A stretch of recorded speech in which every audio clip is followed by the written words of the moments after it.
you could be building muscle almost twice as fast as you are right now. Not with this, but with stretch-focused training, which has seemed to crack the code to building muscle. I've even started experimenting it with my own training, and honestly, it seems like it's working. Don't just take my word for it though. I've assembled my elite crew of researchers to dive into the science, separate the truth from fad, and figure out the best way to use this training to build muscle faster. So whenever you lift weights, your muscles contract to lift the weight up and then stretch in order to lower the weight back down. But something special seems to happen when your muscles become stretched under load. The muscles can sense the stretch in the contractile units and in response, kickstart a complex process that tells the body to build more muscle. This is what researchers now term stretch-mediated hypertrophy. But not until fairly recently has more specific research actually put this theory to the test. And the findings were quite surprising, even to me. There's 4 studies I want to look at, with each of them testing a different muscle group. The first 2 tested what would happen if you only perform the bottom part of an exercise where the muscle is stretched. One of the 2, published just last year, tested this using preacher curls and assessed the growth in the biceps after 5 weeks. The result? The subjects that performed only the bottom half of the curl experienced 2.6 times more biceps growth than those who only performed the top half of the curl. Pretty cool, right? Another study, also published just last year, replicated an almost identical design, but this time on the leg muscles using leg extensions. They had subjects perform the bottom versus top half of the leg extensions and one more group who did the full range of motion. They measured the growth of the quad muscles at 4 different sites. After 12 weeks, growth at almost every single one of the measurement points was greater for the group who only performed the bottom half of the leg extension. Now, these 2 studies, they highlight the importance of the bottom position of your exercises because that's when your muscle is stretched the most. We'll talk about what this means for your training later on. But before that, what about exercises that can put your muscles into an even more stretched position than traditional exercises do? Would those exercises lead to more growth? Here's 2 studies that tested just that. The first study was done on the triceps. In this case, subjects had one arm assigned to cable pushdowns, whereas the other arm was assigned to overhead cable extensions. They performed these exercises twice a week, and to avoid favoring one arm over the other, every workout, the subjects alternated which arm that they trained first. Now, based on the stretch-focused training theory, since the overhead position places one of the triceps heads, the long head of the triceps, into a position of greater stretch when compared to pushdowns where your elbows remain by your side, it would be the more effective exercise. But what actually happened? Well, after 12 weeks, the overhead arm experienced about 1.5 times more growth. Not just in the long head of the triceps, but surprisingly in all the 3 heads of the triceps. By the way guys, before we dive into the last study, can we just give the subjects from the previous tricep study a big round of applause? These guys are literally walking around with one arm 1.5 times bigger than the other, and they did it all for science. So comment below for science to show your support. Who knows, maybe one of them is even watching this video. All right, let's move on to the final study. The last study I want to cover was done on the hamstrings. In this case, there were 2 groups of subjects, each assigned with a different exercise. One group did seated leg curls and the other group did lion leg curls. Now, since 3 of our 4 hamstring muscles go from the hip down to the knee, a seated position stretches them into a longer length than a lion position does. So based on this, can you tell which exercise came out on top? You guessed it. After 12 weeks, the seated leg curls provided significantly more growth in these 3 hamstring muscles than the lion leg curls.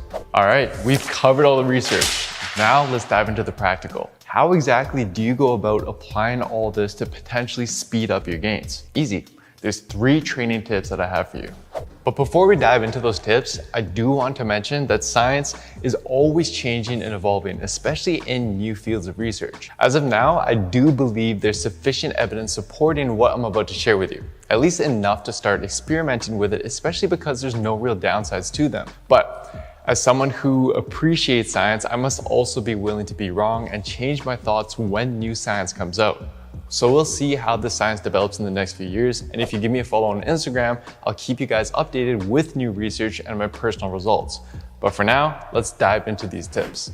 The first tip applies to all your exercises. We know how important the bottom position of an exercise seems to be for growth, so don't cut it short. When bench pressing, bring the bar down all the way to your chest and consider using dumbbells to get an even deeper stretch. When doing curls, fully extend your arm at the bottom. When squatting, come down to at least parallel or even further if you can. In addition to this, make sure you're actually controlling the weight down to the bottom position, and then when you get there, don't cheat or bounce out of it using momentum. It's often one of the hardest parts of the movement and you'll be tempted to cheat, but don't.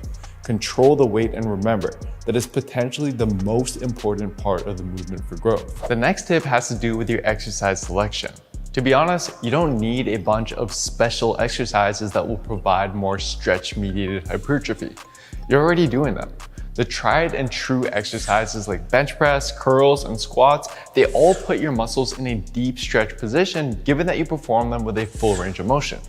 However, as we discussed earlier, there are some muscles that can potentially benefit from being stretched to a greater degree. These are what's known as biarticulate muscles, muscles that cross over two joints rather than just one, and as a result can be positioned in a way that stretches them even more than normal. So for these muscles, you want to make sure that you're doing an exercise that puts them into that position of extra stretch. But until more muscle groups and exercises come up in future research, here's the 4 muscles and exercises I'd be comfortable recommending that you incorporate. The first 2 are the hamstrings and triceps. As we saw earlier, using exercises like seated leg curls and any sort of triceps overhead extension will provide a greater stretch and lead to more growth. The biceps is another muscle I'd add to the list. One of its heads, the long head, can be positioned into an even greater stretch by performing a slight incline curl or behind the body cable curl. Although there isn't direct evidence on this yet, it does seem very likely to provide a benefit. Lastly, the glutes. While there's no direct evidence yet, Romanian deadlifts, squats, and split squats will likely be your best bet since they challenge your glutes in that all-important stretch position. Last but not least, here's a more advanced tactic that I like to call lengthen partials. So given how important the bottom position seems to be for growth, why not spend more time in it? Here's one way of doing it. Before I share this technique though, just realize you don't want to use this on big exercises like squats, deadlifts, and overhead press. And you also don't want to do this very often since it can be quite fatiguing. But every now and then, such as during your very last set for a safe exercise such as a dumbbell press, flies, leg extensions, triceps extension, and bicep curl, try this out. After you reach the point where you can't do any more full range of motion reps, continue your set by performing half reps at the bottom position to stress your muscle in that stretch position until you reach failure. If you guys can't tell, I'm obsessed with doing everything possible to maximize gains and the time and effort I spend at the gym. 4 years ago, I compiled everything I knew and all the current research into an online program designed to use science to shortcut your transformation. These programs went on to transform the lives of over 100,000 members. But since then, I've expanded the team, collaborated with experts, continued mastering my craft, and stayed up to date with new research. I've made mistakes and I've been wrong about a few things along the way, but there isn't a better teacher than failure. I appreciate you guys joining me along this incredible journey, but we are just getting started. Because today, 4 years later, with the help of my incredible team, I'm proud to present my new and improved line of 2.0 programs, fully equipped with the latest cutting-edge science. To join our community today and start pushing the boundaries of your potential, head over to builtwithscience.com or click the link in the description box down below, and I'll see you in there. Thank you for watching, and I'll see you next time.